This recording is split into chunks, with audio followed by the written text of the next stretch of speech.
그래요. 자, 그럼 일단은 그러면 이제 이 이슈로 한번 자연스럽게 넘어가 볼게요. 국힘 전당대회 얘기를 좀 해볼까 합니다. 요즘에 제일 재밌는 막장 드라마죠. 네, 그 뭐 보면은 여러 가지 얘기가 하도 많이 등장을 해서 두 분의 관전평을 한번 여쭤보고 싶네요. 배신자 프레임, 익심 논란, 뭐 댓글팀 의혹도 계속 불거지고 있고 네. 어떻게 보십니까? 여전히 어대한이라고 보시는지요, 양 변호사님? 어디안에는 맞는데 네. 오죽 한동훈을 막아야겠다라는 의지가 강력하면 거의 자해를 자해. 하고 있거든요. 뭔가 해명을 하기 위해서 내놓은 게 지금 사실 그 문자 익심 논란이 있었던 도대체 그런 문자를 왜 우리가 읽고 했어야 되는지 스스로도 되게 보면서 이게 참 처참하다는 생각이 네. 드는 그 문자와 관련해서 이게 진짜 사과를 하고 싶었던 건지 아니면 사과하기 싫었던 건지를 밝힌답시고 또 외부에 있는 정치평론가하고 1시간 가까이 대통령의 배우자가 통화를 했던 사실이 또 공개가 됐고 진중권 평론가요? 진중권 평론가랑 예. 그 공개한 얘기를 하다 보니까 그 지금 문자에도 나오죠. 댓글팀이란 걸 혹시 대통령실이 됐든 대통령 후보로서 준비하는 과정이 됐든 아니면 배우자와 관련된 부분이 됐든 아니면 법무부 장관이라고 하는 그렇게 정말 그 무슨 추상 같은 검사인 척 그렇게 했던 사람이 운용을 했던 거 아닌지 이런 의혹들이 나오고 있고 거기에 그 의혹에 대해서 그 국민의힘의 최고위원을 지냈던 사람이 내가 지금 여론조사 팀이었어, 라고 여론조성 또. 팀이었어라고 예. 범죄를 사실상 자백을 하고 있고 거기에 저 이준석 전 대표가 가담해가지고 그 장해찬이라는 사람 허투루게 말하는 사람 아니다라는 얘기를 하고 있고 거기에 그 댓글팀도 한동훈 전 장관 한동훈 후보에 그치는 게 아니라 아예 이준석 대표는 대선 과정에도 있었던 것 같습니다 이런 얘기를 하고 있잖아요. 나는 보면서 이 사람들이 도대체 대한민국 국민들을 뭘로 하는 거야? 우리가 그럼 저런 난리판에 놀아나가지고 지금 대선에 투표를 했던 거고 그리고 지금 한동훈 전 후보는 그 정치적인 명성이라는 걸 쌓는 과정에서 그럼 댓글팀이 그렇게 움직였던 거야? 그래놓고 지금 그걸 잘했다는 듯이 서로 지금 얘기를 하고 있는 거야? 서로 자기들끼리? 김건희 여사한테 전화 오면 57분 통화하실 수 있습니까? 할 수 있대요. 아니, 우리 네. 양 변호사님이요. 일단 제가요? 네, 전화 받으면 돈 받으면? 받으시면 아니, 상담료 일단 받으시고 하면 되죠. 거기도 비슷한 것 같아요. 대통령과 비슷하게 본인이 말씀을 많이 하기 때문에 이렇게 끊지 않고 내려놓게 나오면 되는 거잖아요. 아, 그 본인은 통화는 못 하겠다. 그거 언제 다 듣고 있어요. 그걸 어떻게 다 듣고 있어요. 예. 뭐 할 수는 없다. 예. 근데 이제 이따가 네네네네 하고 이러고 있겠죠. 알겠습니다. 예. 그래서 어쨌든 좀 말도 안 되는 일이 너무 많이 벌어지고 이게 있다. 이거 좀 블랙 코미디예요. 진짜 블랙 코미디예요. 예. 어떻게 보셨습니까? 모르겠어요. 뭐 어떤 느낌이 드냐면 어차피 국민의힘 전당대회는 1차 토론에서 저는 끝났다고 봤어요. 예. 그러니까 이제 대표 선수로 출격시킨 원희룡 후보가 스스로 말하자면은 그냥 오물을 뒤집어 쓰더라고요. 그러니까 공격 포인트가 뭐 제대로 된 것도 없고 특히나 이 사천 논란에서 가족들 건드렸을 때 그걸 과감하게 센 이슈를 갖고 들어오면 거기에 대한 육하 원칙을 갖고 들어가야 돼요. 그게 억지든 아니든 간에 법정 영역을 피할 수 있는 수준에서의 어떤 답변을 하면서 공격을 들어갔으면 2차, 3차, 4차 끌고 가는데 1차에서 꺾여버렸잖아요. 우물쭈물하다가 선대위원장 하지 말래요. 우리 싸우면 혼나요. 이런 식으로 갔단 말입니다. 그러니까 뭐야 저? 뭘로 나왔어? 전당대회 이런 느낌으로 돼버렸고 그러니까 결국에는 메신저가 부러지니까 메시지가 아무 소용이 없고 그 뒤로부터 거의 뭐 힘을 못 쓰잖아요. 그리고 원희룡 후보에 대해서 좀 저도 기계적 중립으로 편을 들려고 해도 없어요. 칭찬할 게. 그러니까 이제 보면은 한동훈 후보에 대해서 어대한 분위기를 꺾기 위해서 과감한 공격이 들어가긴 했으나 이게 용산에서 이게 착각을 하고 있는 게 있어요. 어떤 착각이? 이게 김기현 때를 생각하면 안 돼요. 그러니까 왜 한동훈 후보가 안 됐으면 좋겠는지는 심리적으로 윤석열 부부의 마음을 이해하겠어요. 윤석열 대통령 부부는. 왜냐면 뭐냐면 요양원에 가기 직전의 부모 같은 마음이에요. 난 아직 팔팔하고 뭐 할 일 많고 야 나 아직 내가 너 키워주고 있면 내가 너 그렇게 뒷바라지도 해줄 수 있는데 왜 다 자꾸 날- 요양원에 보내려고 그래? 어. 라는 것이거든 지금. 어우, 그래서- 어우 세다. 이유가 어우 세다. 이거 예. 세다. 지금은- 원샷만 잡아주세요. 예. 아니 지금은 아니야. 그러니까 좀 있다가 나와요. 심중은. 근데 한동훈 후보 같은 생각은 지금이 아니면 기회가 안 올 것 같다는 생각을 드는 거죠. 그리고 지금 현재 윤석열 대통령과 국정을 같이 했다가는 이번에 총선에서 한번 물 매운맛을 먹었죠. 봤잖아요. 예. 아 망하겠구나. 그러니까 결국에는 여기에서 이렇게 이 뒤로 보내놓고 본인이 뭔가 재건을 하면서 어차피 한동훈과 윤석열 대통령은 공생관계예요. 한 사람이 그렇게 보십니까? 아니 공생이에요. 그래서 한 사람이 죽으면 본인도 죽는 걸 아는데 지금 앞에 놔두면 살리기도 전에 같이 죽어버릴 것 같다는 생각을 한 것 같아서 지금 보면은 윤석열 대통령이나 용산이나 이런 제 개인적인 추측이지만 전체적으로 한동훈 후보가 지금 대표가 되는 건 마뜩지 않은 건 맞아요. 그렇기 때문에 김건희 여사의 문자가 대방출하는 거 아니겠습니까? 그러니까 세 가지의 축이에요. 보면 첫 번째 배신자론을 던졌죠. 예, 예. 최병 특검 대통령을 전륜하는 거 아니냐. 근데 안 통했어요. 왜냐하면 이 최병 특검에 대해서는 국민 여론으로 가버렸단 말입니다. 그다음에 두 번째가 이제 총선 책임론이에요. 근데 이 중간에 있던 게 뭐냐면 김건희 여사의 문자를 익십했다. 예. 익십은 뭐냐면 이거 형수도 무시하는 거기 때문에 윤석열 대통령도 버릴 것이다. 라는 것인데 그걸 공과 사를 구분하는 사람에다가 빠져나가 버려요. 그렇죠? 근데 총선 책임론은 사과 안 하려고 했다로 빠져나가 버려요. 네네. 근데 사과 안 하려 했다가 통한 게 김건희 여사가 최근에 소환 조사를 응하지 않아요. 그러면 소환도 응하지 않은 사람이 명품백에 대해서 사과 그때 하려고 했겠냐 그거죠. 다음 안 먹혔죠. 그 다음에 이제 안 되니까 꺼내서는 안 될 카드를 꺼내죠. 색깔론. 그렇잖아요. 한동훈은 운동권이다. 강남 좌파고 예. 그 뒤에는 좌파 세력이 있는데 대표적으로 김경률과 진중권이 네. 있다. 그리고 한동훈의 뒤에는 뭐 말하자면 말은 안 하지만 뭐 민주당 인사 등등이 이렇게 둘러싸여서 윤석열 정권을 좌파에 넘기려고 한다는 거의 뭐 따지고 보면 그 음모론도 이런 음모론이었거든요. 이건 뭐냐면 어차피 당원 80%이기 때문에 TK를 흔들어서 보수의 지지층을 끄집어내서 한번 뒤집기를 해보려고 하는데 이 색깔은 또 안 통해요. 왜? 한동훈이 강남 좌파면 윤석열 정권은 좌파 정권입니다. 그냥 안 통해요. 이게 모든 것들은 여론을 통해서 보수의 지지세를 꺾어놓으려고 하는 거지만 착각하고 있는 건 김기현은 용산에 있는 윤석열 대통령 부부의 캐비넷이 없는 사람이었어요. 그 다음에 나경원, 원희룡, 윤상현 가깝고 친윤 지금 파리를 하지만 그들은 윤석열 대통령 부부의 캐비넷이 없어요.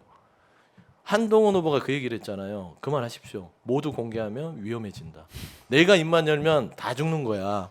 캐비넷을 갖고 있기 때문에 결국엔 여론전으로 꺾지 못하면 결국에는 한동훈의 확정으로 갈 수밖에 없는 상황. 아니 근데 저는 그 마지막 말씀하신 거 보면서도 참 저 사람들이 정말 국민은 안중에도 없다라는 게 입을 열면 다 죽는다는 얘기는 뭐가 있다는 얘기잖아요. 그러죠. 그럼 그런 사람들이 지금 대한민국을 이끌고 가겠다고 집권 여당의 당 대표가 되겠다고 나섰다는 얘기잖아요. 이게 얼마나 황당한 얘기예요. 사실 그 말의 의미를 한 바퀴만 뒤집어서 생각해 보면 그래 입을 열면 대한민국에 망하게 할 사람들이 지금 당을 이끌겠다고? 근데 그 입을 열면 다 죽어가 제가 봤을 때는 지금 본인 한동훈 의원도 조심해야 되지 않나. 왜냐하면 장해찬 전 최고위원이 지금 댓글팀을 폭로하고 있잖아요. 네, 아까 말씀드린 것처럼 예. 서로 그런 게 서로 자해하고 있는 거예요. 네. 서로.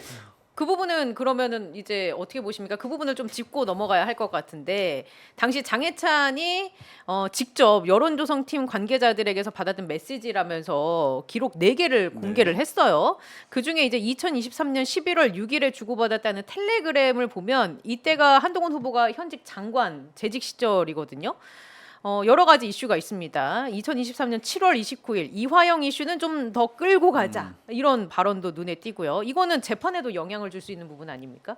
재판에는 법정에 영향을 주는 건 아닌데 네. 거꾸로 이렇게 보이는 거죠. 우리가 검찰 수사에 대해서 이건 수사가 아니라 정치를 하고 있는 거라는 식의 비판을 많이 했습니다. 그런데 그거를 지금 집권 여당 쪽에서 스스로 자백을 한 거예요. 아 진짜로 이 사람들이 검찰 수사를 재판에 정치에 이용했던 거 아니야? 라는 얘기를 하고 있는 거잖아요. 그래서 제가 황당하다는 거, 이 사람들이 도대체 뭐 하자는 건가? 자기들이 그걸 인정한 거잖아요. 장해찬 스스로가 저게 맞다라면. 그리고 장해찬 지금 전 최고위원 말 맞다나 아예 그거 처음에 공개했을 때는 그냥 여론조성팀에서 도와달라고 했다라고 했다가 이제는 내가 여론조성팀이었습니다라고까지 했잖아요. 근데 한동훈 지금 후보 측에서 뭐 법적 조치 지금 못 취하고 있잖아요. 그걸 보고 있으면 아 진짜 여태까지 민주당에서 비판적인 목소리를 내면서 비판적인 주장을 하면서 했던 것들이 사실이었나? 이런 생각을 하도록 그들의 판을 이끌고 있어요. 그게 황당하다는 거예요. 아니 민주당에서 이런 얘기를 해도 아니야 그럴 리 없어 무슨 캐비넷이야 라고 해야 되는데 네. 자기들끼리 뭐 캐비넷이면 죽는다? 어. 뭐 우리끼리 댓글 조사팀 했잖아 너 다 알잖아 이런 얘기 자기들끼리 하면서 다 나오고 있는 거예요. 근데 예. 바라보는 국민은 진짜 기분이 나쁜 거죠. 저런 식으로 정치를 했는데 그 사람들이 권력을 가져갔구나라는 생각을 안 하겠어요? 뭐 저는 한동훈 후보 자체의 댓글은 이 반론을 못 할 거예요. 법무부 장관 시절이잖아요. 이제 예를 들면 드러난 사실만 그렇죠. 보면 예. 장해찬 전 최고도 그 얘기하는 주장에 거, 따르면 그의 주장에 따르면 법무부 장관 때인데 예. 2022년 5월에 법무부 장관 됐을 때가 그때가 한참 꽃이 필 때예요. 예. 다 놀랬죠. 저렇게 새파랗게 검찰총장도 안 한 사람이 갑자기 법무부 장관 임명하면서 대통령이 뭐라고 했죠? 영어를 잘해서 이제 뭐 법무부 장관 그쵸, 임명해서 맞아요. 예. 그때 굉장히 센세이션했는데 네네. 그때는 한 몸이었어요.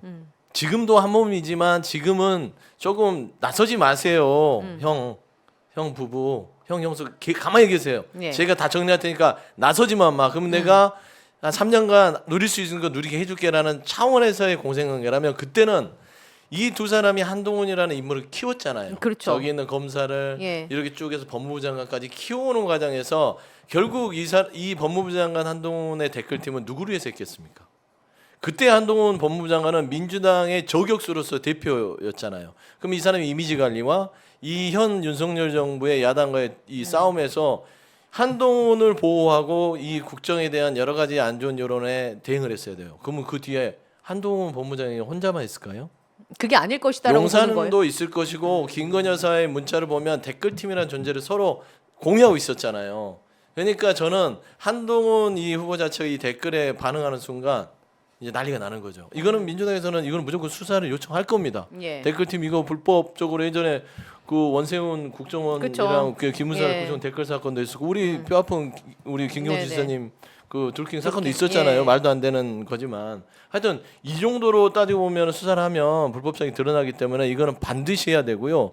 저는 한 가지 말씀드리는 건 한동훈 후보의 모두 밝히면 위험해진다 공개하면 저는 이런 생각이 들어요. 김건희 여사의 문자가 그 5건 뿐이었을까요? 사과할게요. 그 5건 뿐이었을까요? 수많은 저는 따지고 보면 메시지를 청소기관에 주고받았을 것이다. 뭔가로 예를 들어서 예. 뭐 인사를 추천할 수도 있는 거고 공천에서 이 사람 한번 좀 이렇게 검토해 주십시오 할 수 있는 네네. 거고 이런 거는 총선 개입 당무개 이건 명백해지는 거거든요. 그거 공개하면 끝나는 겁니다. 저는 그렇게 생각이 돼요. 저는 그 발언이 그거지 않나. 지금 그런 가능성이 충분히 열려 있는 게 공개하지 않더라도 공개될 수도 있다라고 봐요. 이게 워낙 많은 게 나오니까 그 문자에도 그렇잖아요. 마지막 문자가 그 대통령이 그 큰 소리 내고 화내서 죄송하다고 하면서 두 분이서 만나서 밥이라도 하면서 풀어라. 자, 이게 윤석열 한동훈 개인이 아닙니다. 대한민국 대통령이었고 당시 대한민국 여당의 대표였습니다. 그런데 그 사람들과의 관계를 대통령 배우자가 이래라 저래라 했던 거예요. 사실 그 내용은 이게 그 사람들 입장에서는 이게 별일이 아니었으니까 이 논란 속에 이걸 그냥 꺼내서 보여주는 건데 하나하나 따지면 국정 개입이라고 볼 수도 있는 거예요. 근데 이렇게 얘기하니까 당연히 또 대통령실에서 뭐 여사님이 그런 것도 나설 수 있는 거라 평상시에 많이 초청을 했다. 그러니까 제가 이 말씀 드린 이유는 뭐냐면 아까 지금 그 폭로나 이런 것들이 작심하고 폭로하지 않고 그들 입장에서는 별거 아니라고 이게 꺼낸 게 이렇게 나올 수도 있어요. 친중권 그 평론가 57분 통화도 뭐 얘기할 수 있지라고 얘기한 지금 꺼낸 거잖아요, 사실. 네. 그 잘못됐다는 생각들이 없어요, 지금 문제가. 맞아. 그래서 예전에 서울에서 이명수 기자 통화할 때 재밌는 얘기도 많았잖아요. 네. 뭐 내가 데리고 산다 지금 뭐 살아주는 거다 막 대통령 뭐 하여튼 등등등등. 예. 그러니까 이 인식 자체가 너무 가볍고 본인이 갖고 있는 무게감을 모르는 사람들이 국정을 운영하다 보니까 지난 2년 앞으로 남은 3년이 참 뭐 답이 너무 길어요. 김건희 여사의 캐비넷이 있을 수도 있다. 더.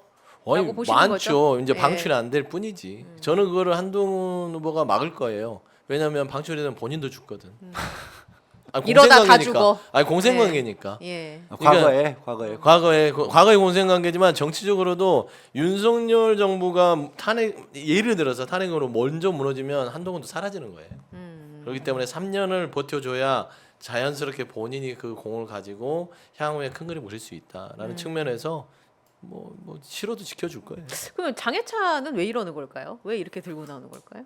뭐 공천 과정에서의 앙심이라는 게 남아 있을 그런 수도 것도 있고 그리고 대통령실의 마음은 지금 뭐 소장님은 그래도 한동훈이 버텨줘야지 살아남는다라고 네. 정말 고언을 한 거예요. 충언을 한 건데 그쪽에서는 감정이 그렇지가 않은 것 같다는 거죠. 아직 팔팔한데. 나는 못 살아. 아직 팔팔한데 왜 어디 감히 나를 왜 어디 나를 감히 지금 나 지금 요양원으로? 고급 요양원에 보내는 거거든요. 어. 그러니까 왜 그러냐면 잘 보세요. 윤석열 대통령이 하는 건건마다 자랑 하나도 없잖아요. 지지율 폭락인데 이 정도 20% 지지율이면 거의 탄핵각이거든요. 지지율만 따지면 네. 그 탄핵을 한다는 게 아니라 그다음 김건희 여사 따지고 보면 이런 용분이 어디 있어요. 명품백을 받고도 버젓이 아무렇지 않게 돌아다니고 허위 경력 사과하고도 국민들이 약속 안 지키고 주가 조작했는데도 그냥 떳떳하게 이렇게 그냥 검찰이 비호해 예. 있지 않습니까? 이런 용분이 없어요. 없었어요.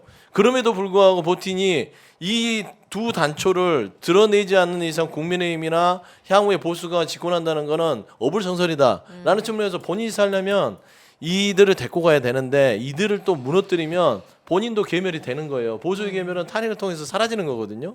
그러니까 결국에는 어쩔 수 없이 이들을 조용하게 고이 모셔서 예. 3년간 조용히 계세요. 제가 대우해드릴 건 다 해드릴게요. 라는 생각으로 저는 네. 출격을 했기 때문에 어쩔 수 없는 공생관계라고 저는 평가가 되는 알겠습니다. 네. 자, 오늘 두 분과 함께 얘기를 나눠봤는데 댓글 중에 이런 댓글이 있었어요. 양지열 변호사님 특검 맡으실 생각 없나요?라고. 맡아야죠. 수사는 아무나 하는 게 아닙니다. 그 얘기도 힘들어. 꺼내기 시작하면 예. 복잡하다기보다 사실 막 이런저런 얘기를 하는 거에 제가 봤을 때 개인적으로는 되게 좀 어이없는 좀 안 맞아 보이는 게 결국 한정된 자원이에요. 누가 추천하고 대한변협이 추천하고 해도 그리고 그 사람들이 뭐 어떤 사람은 특히 뭐 어떤 정의감이 뛰어나다거나 아니면 뭐 그런 특별한 사람들이 아닌 거예요, 사실은. 네. 뭐 민주당에서 추천하면 갑작스럽게 민주당원이 되고 이런 거 아니거든요. 네. 그러니까 기본적으로 수사를 그만큼의 역량을 끌고 나갈 수 있는 사람들은 안타깝게도 한정적이다. 또 검찰이에요. 또 검찰이에요. 한정적이에요. 예. 예. 그 나는 못 맡겠다. 저는 해본 적이 없으니까 수사를. 아, 그래요? 예, 저는 예. 취재는 해봤습니다. 취재는 해봤지만 나는 못하겠다. 네, 수사는 그리고 안 나는 해봤다. 김건희 여사 57분 통화를 할 자신이 없다. 예. 아니 있다고 했잖아요. 예, 들을 그러니까 수 있다고. 듣긴 할 수 있지만 네. 나는 말을 어차피 말을 많이 할 테니까 말을 많이 하실 그쪽에서. 거니까. 예. 그리고 오늘 소장님의 요양원 보내기 바로 너무 웃겼다고. 예. 아니 이게 맥이에요. 전체적인 지금 이 주도권 싸움을 하는 거거든요. 그래요. 예. 오늘 첫 시간이었는데 어떠셨습니까? 너무 정신 사납지 않았어요, 두 분? 아니요 너무 진행을 잘해 주셔가지고 예. 정신 없었어요. 다시 무기징역으로 가중 그렇죠. 처벌하는 걸로. 예. 제가 예쁜 게 죄라면 무기징역 갑니다. 이제는 적응이 돼서 그쵸. 그 얘기를 들어도 안 네. 나갈 것 같아요. 한 주 만에 적응하신 두 분은 그만하죠. 다음 주에 만나 뵙도록 하고요. 두 분 알겠습니다. 감사합니다. 네, 고맙습니다. 수고하셨습니다. 감사합니다.